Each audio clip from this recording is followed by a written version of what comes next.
morning to Daniel chapter 5. We're making our way, I would say, kind of rapidly almost through Daniel chapter 5. And up to this point, other than Daniel and his three friends, the main character in the first four chapters is King Nebuchadnezzar, who reigned over the Babylonian Empire. But as you open chapter 5, you're somewhat maybe surprised to read that Belshazzar, the king, and he has taken the place of Nebuchadnezzar. Now, probably, if you're like me, sometimes I jumble my words, and maybe because I speak too quickly, and for a variety of other reasons, I'm sure as well. There's a distinction that we have to keep in mind. Belshazzar is this new king over the Babylonian Empire and the last king over the Babylonian Empire, as well, as we'll discover in chapter 5. And then you have Daniel's Babylonian name, which is Belteshazzar. And so you can think of your belt for Daniel. So even though Daniel is referenced by his Babylonian name in this chapter, I'll probably stick to just calling him Daniel, so as to avoid that confusion between Belshazzar the king and Daniel's Babylonian name, Belteshazzar. Well, Belshazzar is on the throne. And really, the Bible is, of course, not a historical book. That's not its purpose. But when it records history, it records it accurately. And we'll see that even in this chapter. But about 30 years have elapsed. Now, the exact number is debated anywhere from 22 to 28. Some people generally just say 20 years. Some people say 30. I'm just going to say about 30 years have elapsed between the close of chapter 4 and the opening of chapter 5. Nebuchadnezzar died in 562 BC. And as we said last week about his palace to the pasture experiment, that humbled him. And we are left scratching our head in wonder, perhaps he became a true believer in the God of heaven. It's interesting that there's little to no record of the last at least decade and maybe a little more of his reign in Babylon. And why that is debatable. And I have my speculation, and you might have yours from your study. But Nebuchadnezzar dies in 562 BC, and Persia is going to overrun the Medo-Persian Empire, with Cyrus at the head, the Babylonian Empire in 539 BC, and that's the point we're at in history tonight. There are these kings that have reigned since Nebuchadnezzar died. There's a guy by the name of Evil Merodach. Actually, in Scripture, his name will be, or his other name is Amel, A-M-E-L, but you can find him mentioned, I believe it's in 2 Chronicles a couple of times. Then there's another king not mentioned in the Bible at all, Neriglissar, who reigned from 560 to 556 BC. There's a guy named Labishai Marduk, after the Babylonian god. He had a very tumultuous reign. He only reigned about 9 months before he was assassinated in a coup. And then you have Nabonidus. Some people call him Nabonidus. I like to prefer to pronounce his name Nabonidus, so you can take your pick on that. But he reigned from 553 to 559 BC, and he's reigning at this point. Now, you may say, but wait a minute, you just said that verse 1 says Belshazzar is reigning. That's part of the intrigue of this chapter and how we need to understand it. So I'm going to give you a kind of a general overview of the chapter, especially as it relates to this kind of king setup. And then we'll go back and look at the main event that you've probably studied already before, with the hand, the wall, and all of that good stuff.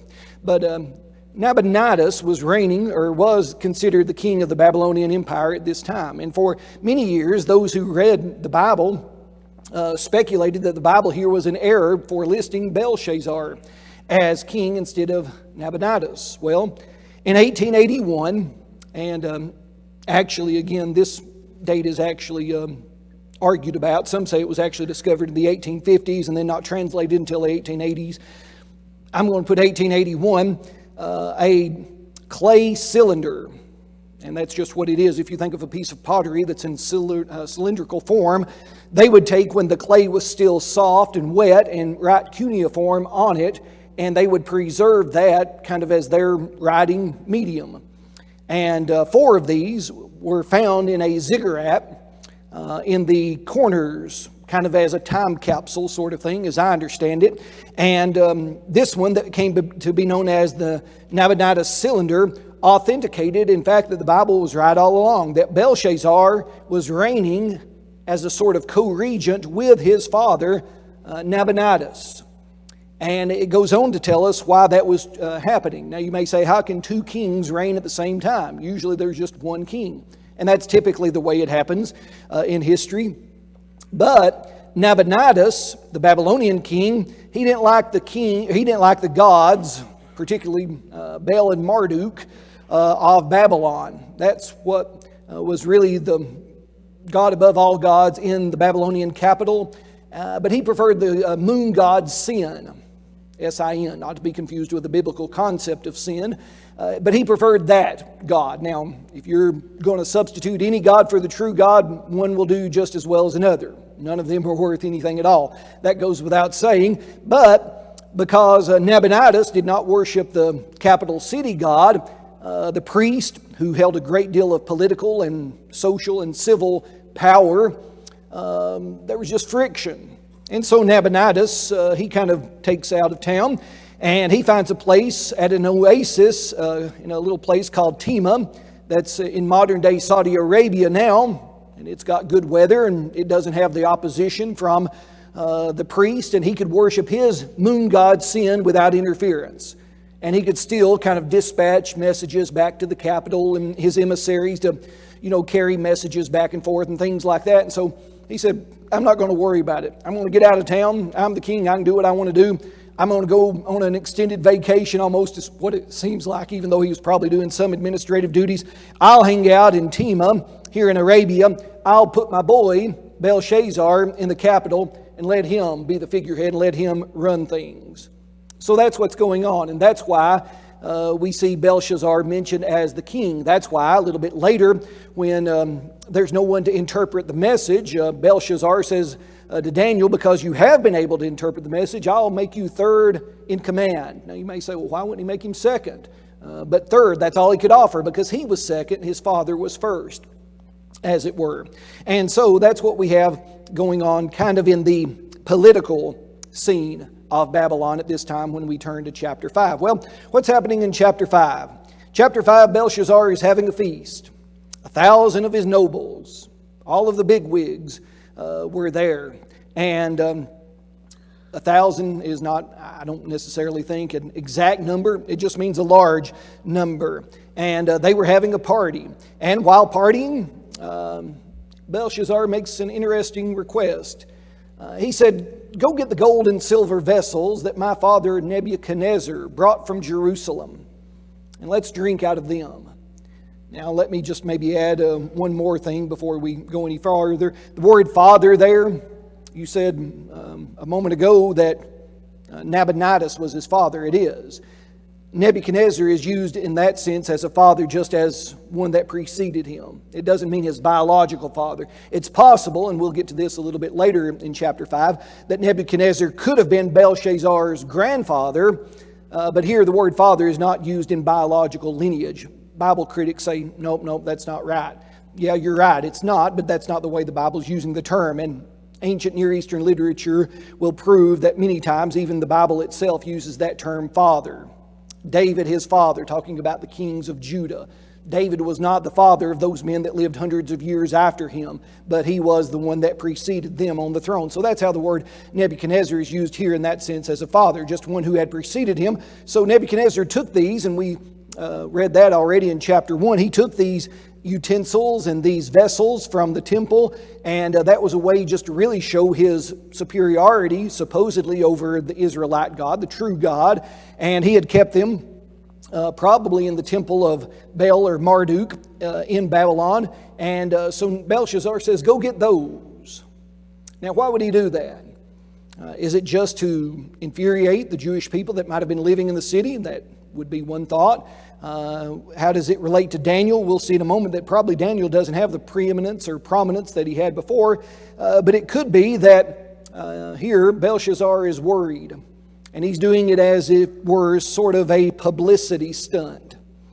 And they're going to drink they're going to drink wine, verse 4, and praise the idols made of gold, silver, bronze, iron, wood, and stone.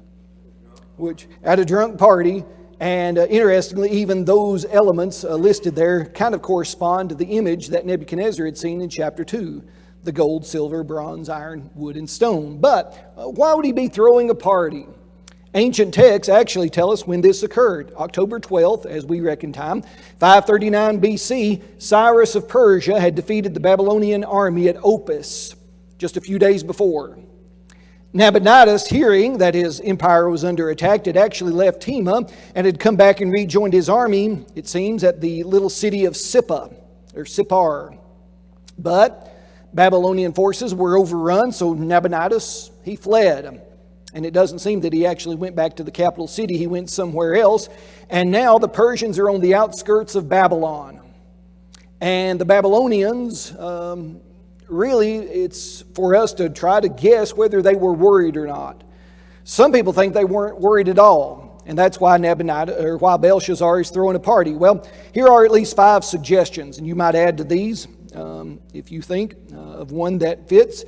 But there are 5 suggestions why Belshazzar was having a party when there was an opposing army at your gates, when the enemy was within sight. Why throw a party then? Well, one suggestion is, after hearing of his father's defeat, that Nabonidus had fled, Belshazzar might have said, well, hey, the people might now consider me the sole monarch, and I'll be in charge. I'll have even greater power than I did before. But that idea doesn't seem likely, since Nabonidus was not killed in the earlier battle. And again, in verse 7, he's going to promise the third in command as a reward if someone could tell him what the message that we'll talk about in a moment would mean.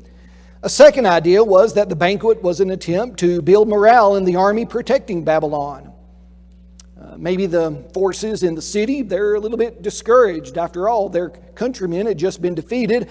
And so Belshazzar said, let's have a party, and that'll give us a pep rally sort of boost. Possibility. Number 3, this is the one that a lot of people think is actually the most likely of all. The feast was a celebration of Babylon's security. Now, you may say, well, what do you mean security? Ancient historians, mostly Greek, chronicle that Babylon had such confidence in their fortifications as well as in their provisions that they said they could outlast a siege that would last 20 years or more. They had thick walls. I wish I had time. I wish I could show you some of the renderings of what these might have looked like, but they were impressive. You could take 2 chariots down the top of the wall. That's how wide they were, how thick they were. Further, as Babylon had been constructed, this city, they had taken the Euphrates River and made a moat to surround it. And if you know anything about ancient military tactics, or even, I guess today it would prove true as well if any kind of hand-to-hand combat or man-to-man fight would go on. But if you have to cross a body of water with armor, with other utensils of war, you would be easy picking for the guys on the wall, for the guys, that are just shooting down at you or whatever it might be, throwing spears at you. And so these thick walls, this moat made by the river Euphrates, provisions in the city warehoused enough that they could last 20 years. They had a clean source of drinking water inside the city. They were saying, hey, you want to attack us? Feel free. Not going to get anywhere. We've got all we need in here, and you just keep sending your guys, and we'll just keep picking them off. And that's what some think is happening here. And here, Belshazzar is saying, just like Nebuchadnezzar had defeated the God of Israel, our gods that we are worshiping with their, cups and bowls and things like that, he'll help us defeat this Medo-Persian empire and whatever god they serve.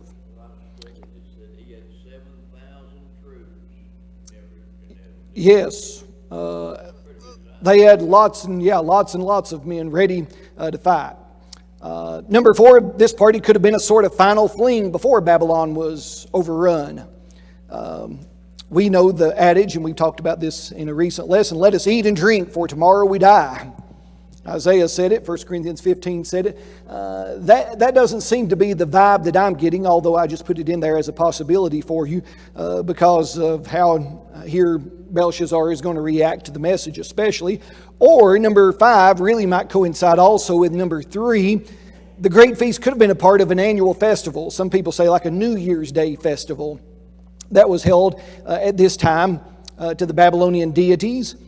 Xenophon, again an ancient historian, he said, quote, a certain festival had come around in Babylon, during which all Babylon was accustomed to drink and revel all night long.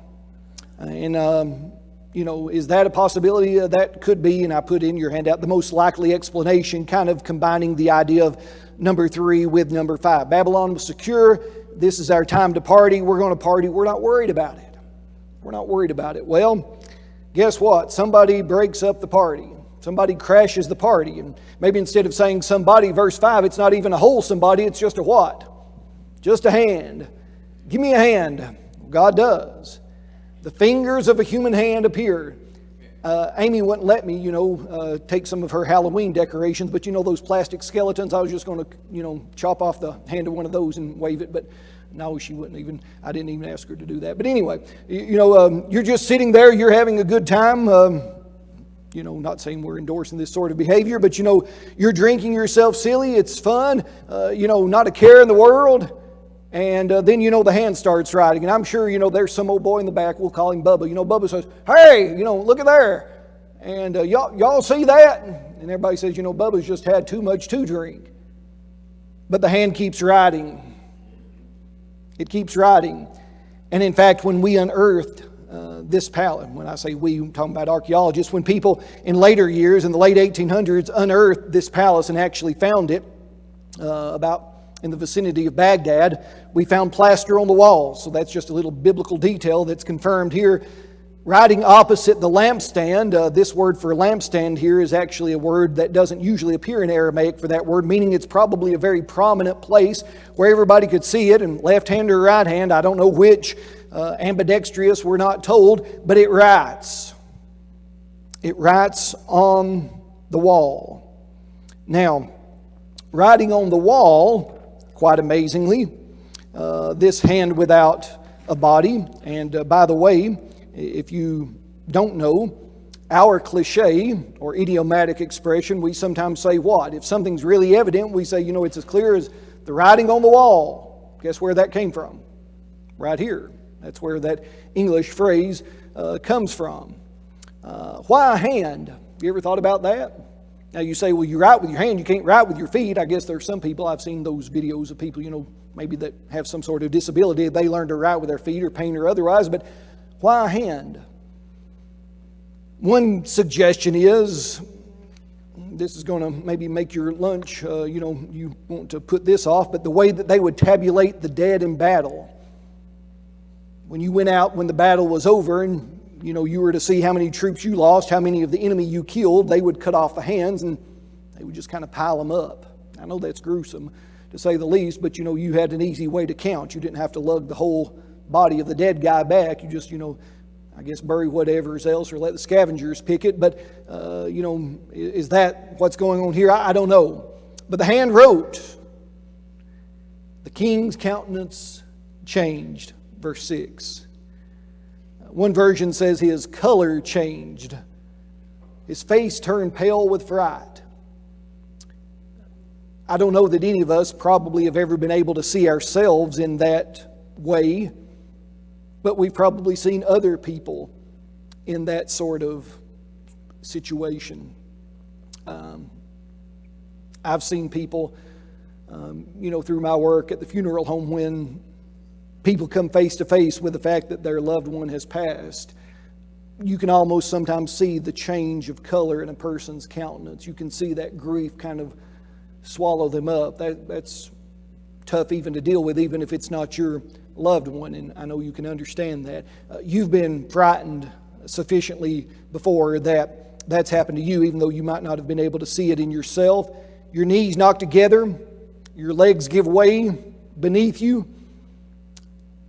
All of us guys who have made any effort to preach or teach God's Word, maybe you ladies too in a ladies' class, but I can tell you many times in my attempts, especially some of those early attempts to preach and teach, my knees made more noise than my mouth probably. And that's just kind of something that you have to process and get through. That's what Adam's doing this morning. He's preaching in Jackson County, where my mother worships. And so, thankfully, he and his brothers don't seem to have a lot of fear in that sense. And they've already gotten past that point of stage fright or whatever it is. But here, the king's scared to death. That's what I think I put. Yeah, that's what I put in your handout. Scared to death. Now, it's interesting, and I won't argue either way, but linguistic experts, there's an article in the Journal of Biblical Literature from a guy who studied this more than all of us put together. He suggested, and again, I know this seems a little crude, but he suggests that what the Aramaic is trying to convey is that here Belshazzar soils himself. That's what he says the language means when it says that his loins were untied beneath him. Now, does that add anything to it? I don't know. But this is a true source of terror. Proverbs 23:33 says, if you get drunk, you'll see strange things. And there have been billions of people throughout history who have known the effects of intoxication from alcohol or some other substance, and they have seen strange things. But the king knows this is real. This isn't caused by my alcoholic stupor. This is something else. And so he cries aloud, unashamedly, bring in the wise men and all of their classifications of such. Whoever can read it, I'll give you a purple robe. I'll put a gold chain on your neck. I'll make you third in command. And what Belshazzar quickly discovers is what? The wise men of Babylon aren't what? Very wise at all. They were quite as inept as those who had served in the previous administration of Nebuchadnezzar. Well, the queen, and this is a very important and interesting detail, again, because none could make known the interpretation of the writing. The Bible says in verse 9, again, that Belshazzar was greatly troubled. His countenance was changed. His lords were astonished. The party comes to a screeching halt. The queen, because of the words of the king and his lords, came to the banquet hall. Queen here is probably not Belshazzar's wife that reigns with him. Some would say maybe what we would call the queen mother, who may very well have been, according to some historical sources, a daughter of Nebuchadnezzar. And if that's the case, then her name is Nitocris, Nitocris. She may have been the queen mother, that is actually the grandmother, or rather the mother of Belshazzar, the wife of Nabonidus. Why she was in town and he was out, remember, on that military campaign or whatever. The Bible doesn't say, but Herodotus, Greek historian, said she was a very wise lady. And she comes in, if that be who it is, king live forever, don't be worried about this, there is a man in your kingdom. Now, why isn't Daniel called first? Given the pedigree that he has, given the track record that he has. You would think that, as valuable as he had been in previous administrations, successive administrations would have kept him close at hand. And when something like this happened, they'd said, that's the guy. But it may be now Daniel has been by this point in Babylon for more than 60 years. And so he's well past retirement age for that time as well as our own. And it seems, just my reading between the lines here, that maybe Daniel has fallen out of favor. Maybe Belshazzar said, I'm young and new, and I'm going to get rid of all those old guys that, served before. This is the new way to do government. And maybe, he had relegated Daniel to retirement status. That's a possibility. But here, this queen, whoever her identity be exactly, says, there's a guy that can help, because he's helped before in situations like this. His name's Belteshazzar. Let's call Daniel, and he'll give the interpretation. So Daniel was at least close enough at hand that they could summon him. He had not been a partaker in this drunken, party and revelry. That much is evident. And so Daniel is called. You'll have to decide, and I know it's dangerous to do this, but as you read verse 13 and following, is Belshazzar incredulous? Is he almost, making fun of Daniel? Are you that Daniel who is one of the captives from Judah, who my father, the king, brought from Judah? I've heard of you. Is he speaking in that way as if he's skeptical? Or is he genuinely humble?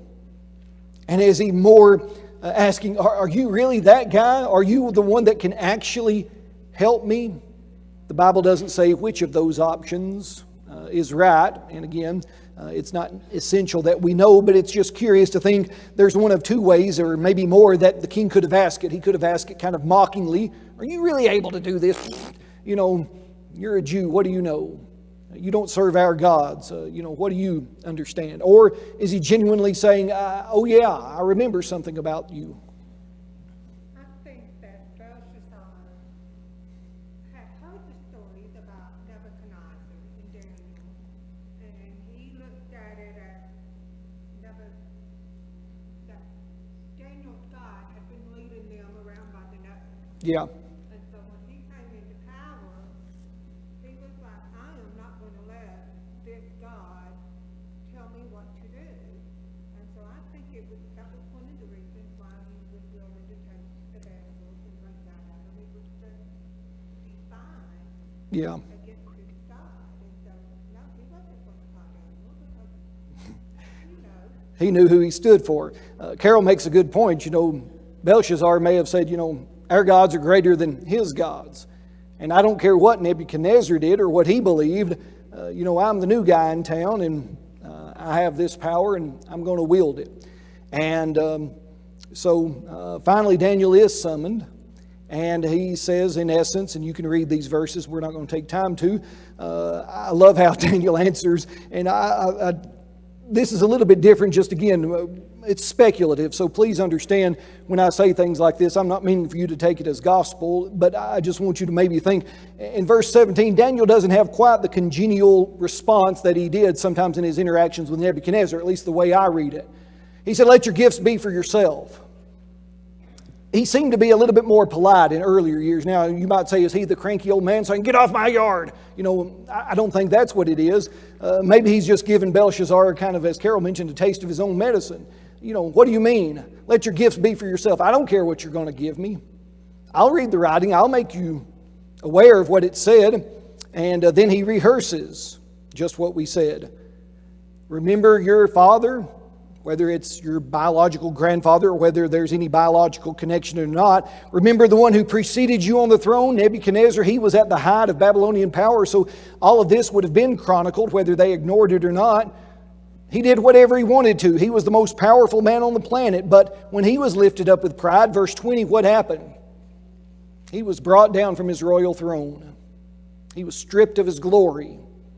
And he went from, I just like saying it, so I'll keep saying it. He went from the palace to the pasture. Could you think? And there was no greater, fall than was his, from the height of power to the lowliest of stations.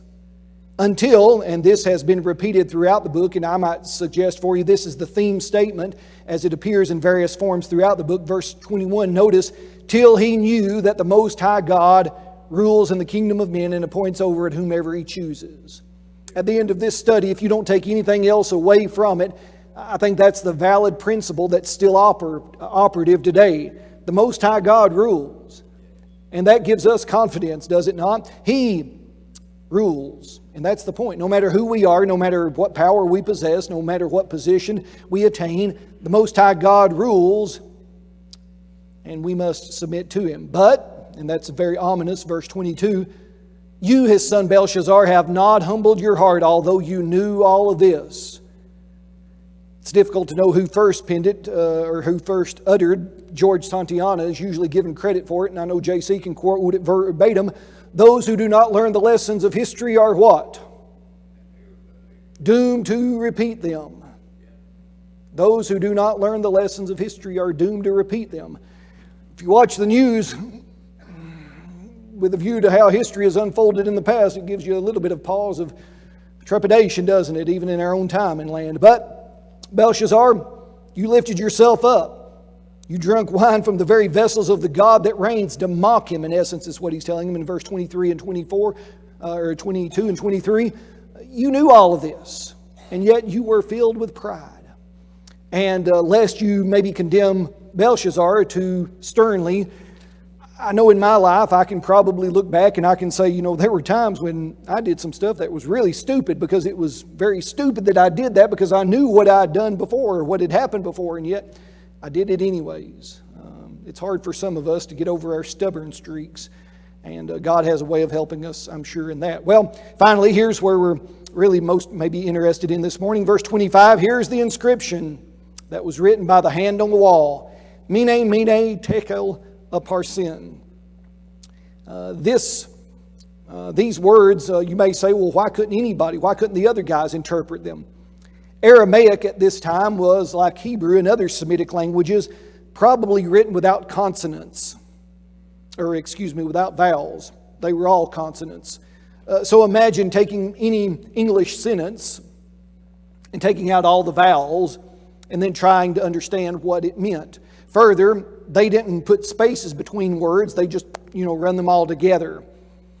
And so trying to read words without vowels, without any spacing, it would prove to be perhaps a little difficult. And there's actually one commentary, I didn't put it in your handout, but there's one commentator who has expertise in Aramaic, and he said that there were at least, maybe, from what he would look at, maybe at least a half a dozen sort of possibilities for what these words could mean, depending on which vowels you assigned to them and which spacing you gave them. Daniel says they're references, and actually they're references to weights. Mina, shekel, and half shekel. Daniel takes the nouns and makes them verbs. And in essence, he says this: you've been numbered, weighed, and divided.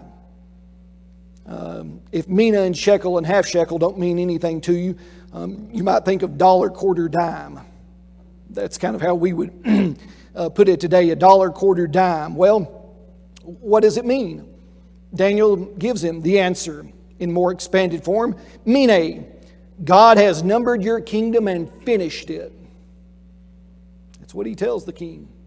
Took great courage to say something like that so pointedly, but Daniel does.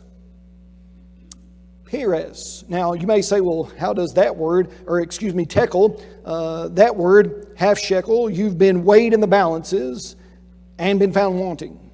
A shekel as a unit of measurement. And then peres is again the verb form of that word parsin, which is probably a play on the word Persia, actually. Your kingdom has been divided and given to the Medes and Persians. And so Daniel doesn't give him really what we would say a word-for-word translation, but he said these words have these meanings, and this is what they are trying to convey. Your kingdom has been numbered and finished. You, Belshazzar, yourself have been weighed in the balance by God and found wanting. Now, to measure out money in that day, it wasn't just to take the different amounts of currency and count it out.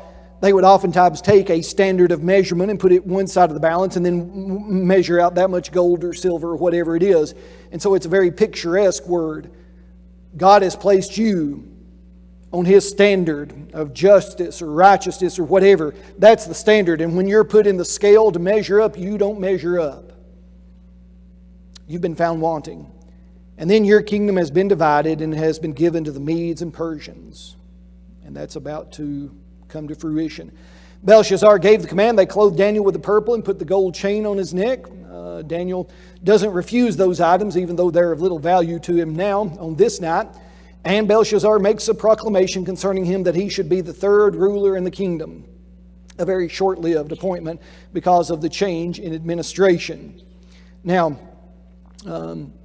here, the Bible is, again, eerily, prophetic. And when I say eerily prophetic, what I'm trying to get you to ponder is, imagine hearing the message that Belshazzar, hears, and your response from that point. How much time elapses? Not very much. That very night. Again, we're not given a timeline as to when, Daniel actually gave the interpretation. Just that very night.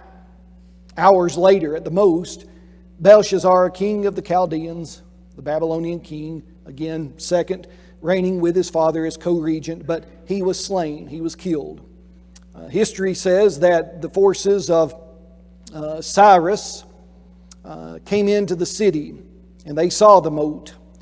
One theory is that they bribed some of the priests. Remember that Nabonidus, he didn't worship the Babylonian capital god, and so some said that Cyrus's troops bribed the priest and they let him in the city gates.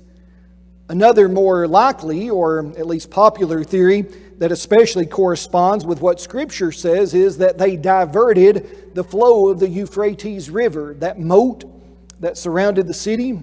By some engineering feat, the Medo-Persian troops diverted its flow so that they could go down the dry moat under the city walls and then enter the city. And it seems like they overran the city even almost without the troops realizing it. If you look in your Bible, this is so interesting to me. In Isaiah chapter 44. In Isaiah 44, notice verse 27 and 28. God is speaking, and Isaiah is recording these words. He's writing at minimum 100 to 150 years before what we're reading here in Daniel 5 occurred. Okay?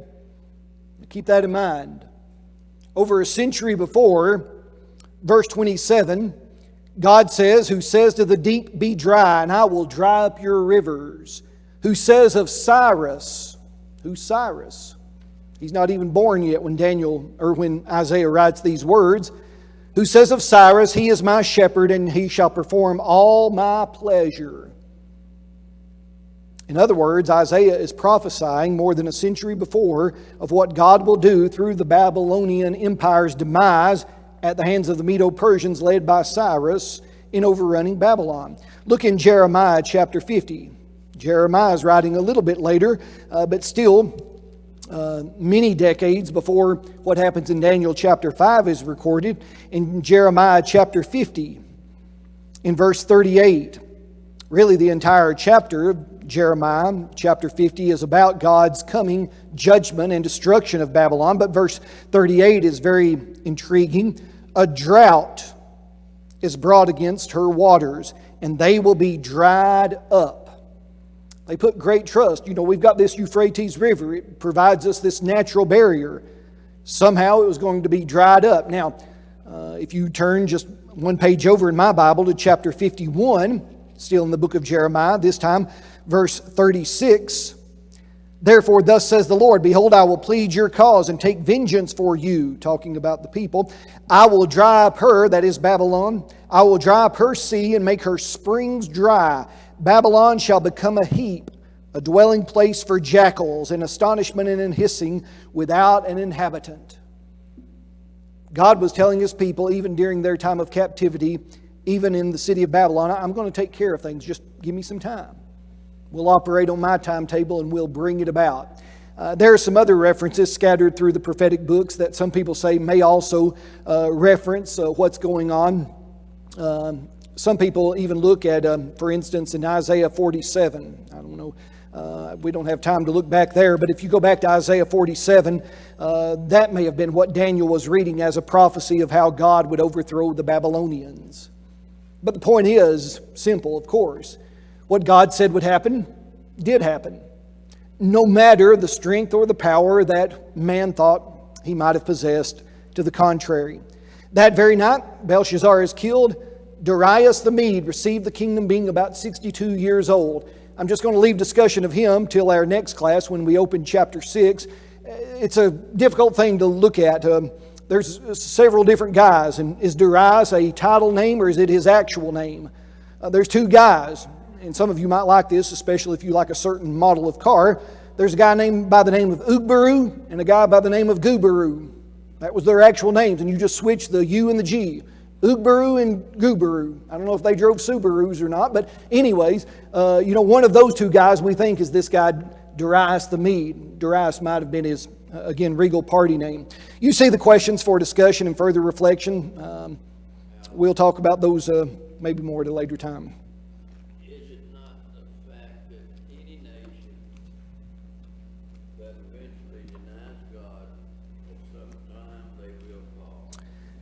I think that's God's pattern throughout history, for sure. It's interesting that their sense of security was their downfall. Absolutely. Mentioned in the New Testament. Yep. The fact that he standeth, that he was the fall. Absolutely. As Brother Clyde says, every nation that turns away from God, God eventually turns away from. That's the way history works out. And Brother Ken's right. If you think you're secure, God can use that against you, can show you otherwise. And so thus it is important for all of us that we put our trust only in God and humbly follow and serve Him faithfully, more so than whatever government or nation or country we're a part of.